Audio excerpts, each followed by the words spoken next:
পরিমণিকে আমরা সাধারণত দেখি আলোচনায় থাকা একজন নায়িকা হিসাবে, কিন্তু ক্যামেরার বাইরে পরিমণি আসলে কেমন? বিশেষ করে তার 2 সন্তানের কাছে তিনি কেমন মা? এই প্রশ্নটা অনেকের মনে আসে। যা দেখা যায় এবং যা তিনি নিজেও বিভিন্ন সময় ইঙ্গিত দিয়েছেন, পরিমণি তার সন্তানদের নিয়ে ভীষণ আবেগী। কাজের ব্যস্ততার মাঝেও তিনি চেষ্টা করেন সন্তানের জন্য সময় বের করতে। কখনো খেলাধুলা, কখনো গল্প বলা, আবার কখনো শুধু পাশে বসে থাকা। এই ছোটো ছোটো বিষয়গুলোতেই তিনি মায়ের দায়িত্বও পালন করেন।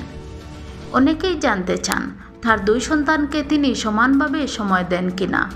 একজন মা হিসাবে পরিমণির চেষ্টা অনেকটাই থাকে দুজনকে আলাদা আলাদা গুরুত্বভাবে সময় দেওয়ার জন্য, কারণ প্রতিটি সন্তানের চাহিদা, অনুভূতি আর বয়স একরকম নয়। তাই কখনো একজনের দিকে একটু বেশি নজর, কখনো আরেকজনের দিকে একটু স্বাভাবিকতার মাতৃত্ব।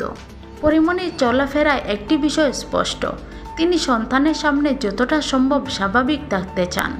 গ্ল্যামার নয়, আলো নয়, সন্তানের কাছে তিনি শুধু একজন মা। তাদের নিরাপত্তা, আনন্দ আর মানসিক শান্তি তার কাছে সবচেয়ে বড় বিষয়। সব মিলিয়ে বলা যায় পরিমণি শুধু পর্দার নায়িকা নন, বাস্তব জীবনে তিনি একজন চেষ্টা করা মা, যিনি ভুল করতে পারেন, শিখতেও পারেন, কিন্তু সন্তানের প্রতি ভালোবাসা কখনো কমতি রাখেন না। এইটা একজন মায়ের সবচেয়ে বড় পরিচয়। এমন আরও সুন্দর সুন্দর এন্টারটেনমেন্ট খবর পাওয়ার জন্য আমাদের চ্যানেলটি সাবস্ক্রাইব করে পাশে থাকবেন। ধন্যবাদ।